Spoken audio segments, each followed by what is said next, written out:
Hello and welcome back again. It's Professor Rankin. In this lecture, we're going to talk a little bit about the topic of retailing. It's one of the shorter lectures, but let's just jump right in here. So, what is retailing? I think everybody knows what retailing it is. It's about the activities related to the sale of goods and services to you and I, the consumer, for personal, typically non-business use. And a retailer is in the sense of channels. It's one of the channel intermediaries that sells at the end of the day to us. Now, interestingly enough, the retail industry in the U.S. is, in terms of the number of businesses, it's mostly comprised of small businesses. So if you thought of the number of businesses involved in retailing. However, if you think about the sales, revenues, profits, that overall market size is actually dominated by a small number of larger companies. Some of the companies I named there, when you think about the overall market share, Walmart with sales around $450 or $480 billion. They're quite a large player there in the retail space. Now, in this multiple set of slides here, I'm just going to go sort of quickly through the different types of stores and some characteristics about each. But as a small preamble, I'll say that retail is shifting, and it's changing quickly. This is over the next 5 years. It's going to continue to change. It's changed dramatically over the past 5 years, and there's probably 5 or 8 years ahead of us where it's going to continue to shift. So some of these kinds of stores are widening or narrowing, more focus, less focus, changing their scope, etc. So let's start with things we know very well. We know about department stores, and specialty stores would be a focus store, carries a wide product assortment than a department store. Of course, we know supermarkets or grocery stores, they tend to carry food products, and drugstores as well. So a couple different ways we can think about these stores is, first of all, the level of service that you find in many department stores is between moderate to high levels of service. Within a specialty store, perhaps a Men's Warehouse or another sort of more specialized high-end department store that's just focused on a high-end set of segments. They'll have a lot of service involved there, and they'll tend to be more focused than a general department store. Supermarkets don't have a lot of service, but some of them have expanded their services in a search to compete with the larger, more broad discount or supercenter type stores. They do carry quite a broad range of, say, food products.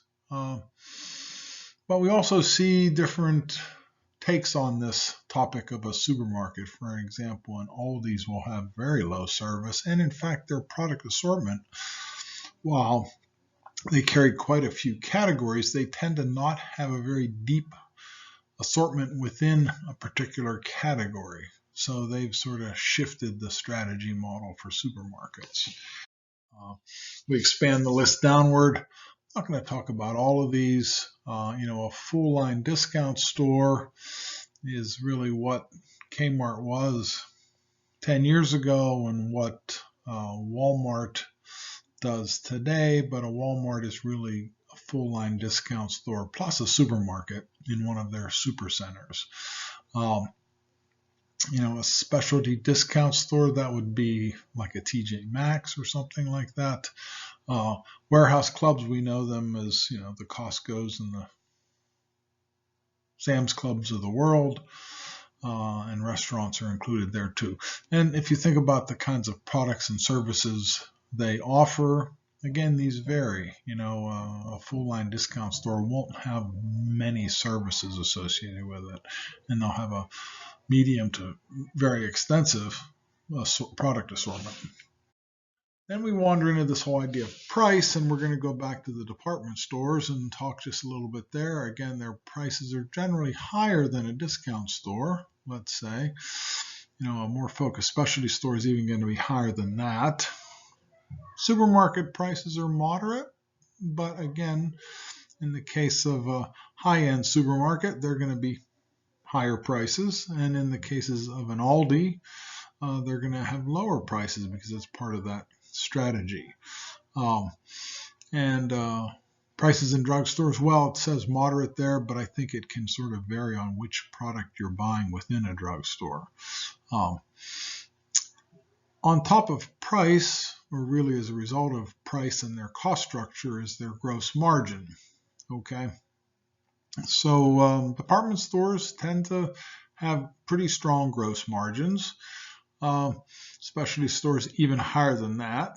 Supermarkets, because of competition and things like that, the gross margin or the gross profit they earn when they sell a can of green beans or a package of graham crackers tends to be low, and that's the same for drugstores as well. Now, we didn't talk about convenience stores very much. Of course, they don't have much service. They have a pretty narrow product assortment.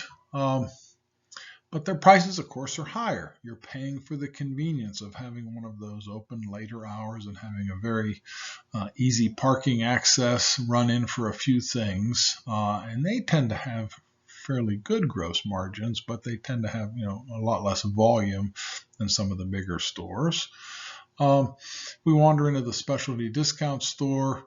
Again, their prices are moderate to low, less expensive than the department stores. And their gross margins are relatively low, and how they make money is really with what you'd call a high volume, low margin kind of a model.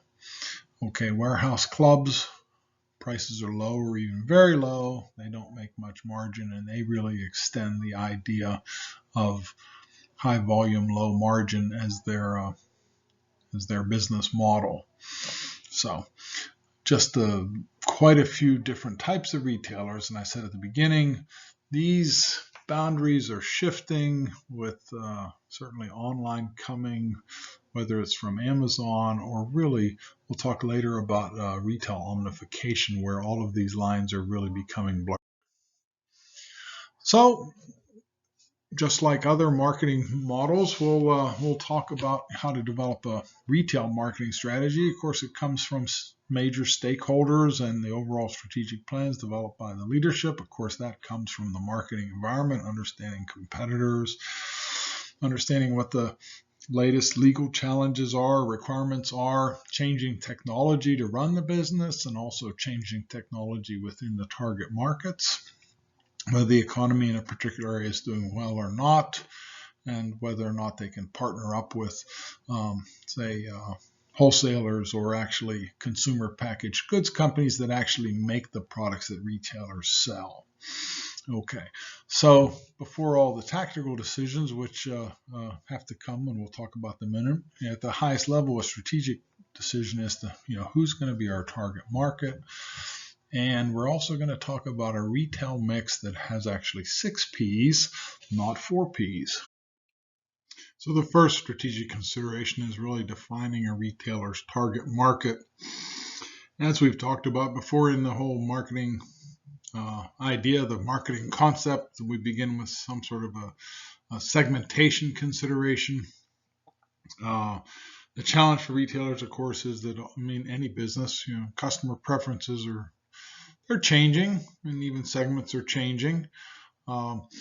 And we define target markets in retailing, certainly by demographics and geographic considerations, age, income, etc., location where people are located, population density within a metropolitan statistical area, those sorts of things, and as well as lifestyle or psychographics.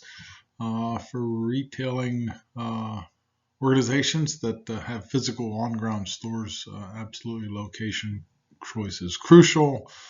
And the thing that retailers are balancing is, for the past 5 years and probably the next 5 or 10 years, is of course a big trend moving towards more and more online sales. At its core, the biggest set of decisions a retailer has to make is really involving the retail mix, which is, looks like our old friend, the marketing mix with 4 P's, product, place, promotion, and price. but we've added two more P's to it, taking into account personnel and presentation as well. So let's talk a little bit more detail, and we'll also go deeper on the next two slides. When we talk about product, it's really called a merchandise strategy in a retail setting, and it has to do with two dimensions. You can think of it as a rectangle. The width is the variety, and the assortment is the depth of the rectangle. And these considerations are key in really differentiating, say, one retailer from another, and whether or not they're a low-cost strategy versus a differentiated strategy. Place is totally important, and what really counts is not so much how far away a certain community might be, is how long it takes to drive to a possible future retail location. And different types of stores have different trade areas, and trade areas are really defined by the driving times. For example, I think people who are interested in going to a Cabela's might drive as much as 50 or 60 minutes to get to one, versus a convenience store, well, just by its name, is a convenience. So the trade area for a convenience store might be 5 or 7 minutes, because you expect to be able to get in and out of the place quick.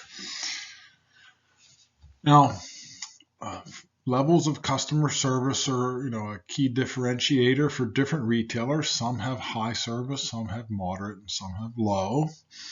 And the thing to keep in mind is, if you want to offer a high level of service, customer service, you're going to have knowledgeable, empowered employees ready to help customers. And of course, those knowledgeable and empowered employees don't come for free. So that level, a high level of customer service, has to come with it a relatively higher price.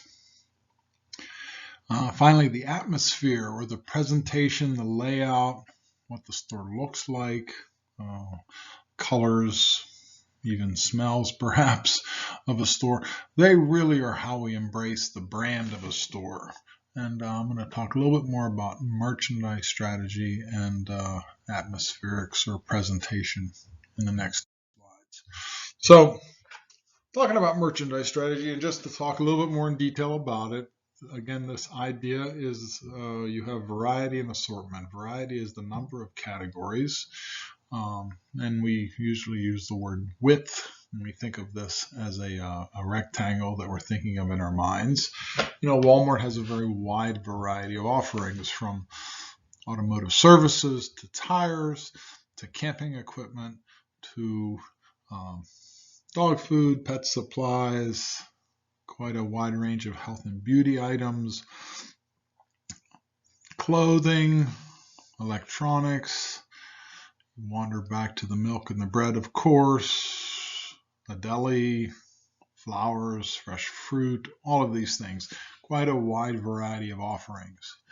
Now, assortment is the depth or the number of offerings within a category. For example, Best Buy has a greater assortment or depth of electronics offerings than Walmart, but certainly Best Buy offers less variety. You won't be able to buy a set of tires for your car in a Best Buy. Again, this decision of what this rectangle looks like, the width of the variety and the depth of the assortment, is a real key differentiator and a strategic decision for retailers. Here's another example. If you think about Aldi, Aldi has a really unique business model. They have a cost leadership strategy, and they have nearly the same variety as many other grocery stores, but they have much less assortment. For example, if you're looking for a can of green beans, you might find one, or you might find two brands, and you might find two sizes, or you might only find one size of a can of green beans. Versus if you walk into a Walmart or a Kroger's, you might see 3, 4, 5 brands times perhaps 2 or 3 sizes. So what does this mean? The fewer stock keeping units, SKUs, that's what that acronym stands for, stock keeping units. Well, fewer SKUs means less overall inventory sitting behind the store, in the back room, and in the distribution center. that equals a cost savings, which really that enables Aldi's cost leadership strategy, having a reasonable variety, not as wide a variety as some, but a reasonable variety, but a pretty shallow depth of assortment within different product categories. Let me just talk a little bit about presentation or atmospherics. This is the overall impression conveyed by the store's physical layout, the decor. It can involve the types of employees, how many employees are there, the type of merchandise, what are the fixtures like, what are the sounds like, all the different visual cues you get within a store. And that really helps us understand what the brand means. Okay. Yeah, and in addition, part of the whole presentation idea, in addition to the atmosphere, the look of the store, different stores have different layouts, okay?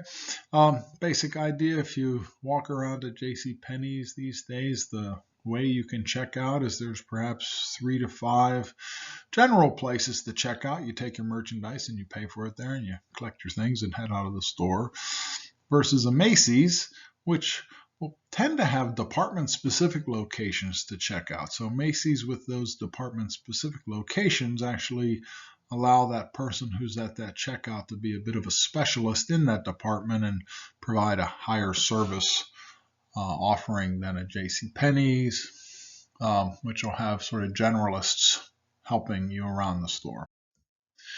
The future in retail, well, the future is here. I think you see what's happening. All of these stores have been working or are working hard to improve their integration with their web offering, okay, and make it a seamless thing where you can look it up on the web from your home, see if they have it in stock, even perhaps pay for it. Maybe you want to pick it up in the store, or maybe you want to have it delivered. All of these different things. So they're really looking at this idea of omnification, meaning integration with the web, with on ground. One example was this idea of a click and collect, buying something online, then I think I said it before, is traveling to a physical store location to pick it up. Then also the convenience of perhaps ordering something online, having it shipped to you, but then returning it to the store if it doesn't work out. And another thing you're starting to see as well, certainly automated checkouts are there.